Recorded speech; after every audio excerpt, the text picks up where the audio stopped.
And what I love about that is just reverse engineering. See, if you look at what didn't work and what you did, you can easily reverse engineer what will work. And we have President Thomas Jefferson, who in his writings said how the building of a nation in Liberia, and we will say at the same time Sierra Leone should take place. It should be with military and defense. He said we should send them out armed. We should support them with subsidies until they become a strong nation. So when we look and say, well, the president who had a hand in the American Colonization Society and establishing Liberia had bullet points on how the country should be developed, Right. how we should go over, what role the U.S. should play.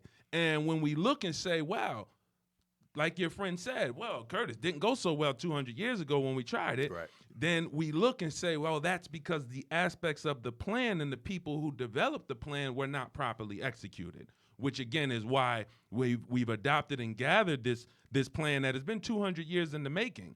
There are people who literally went to Liberia and had a plan of repatriation that followed what Thomas Jefferson said, but they weren't being heard. And again, we believe it just wasn't the time. But now is the time.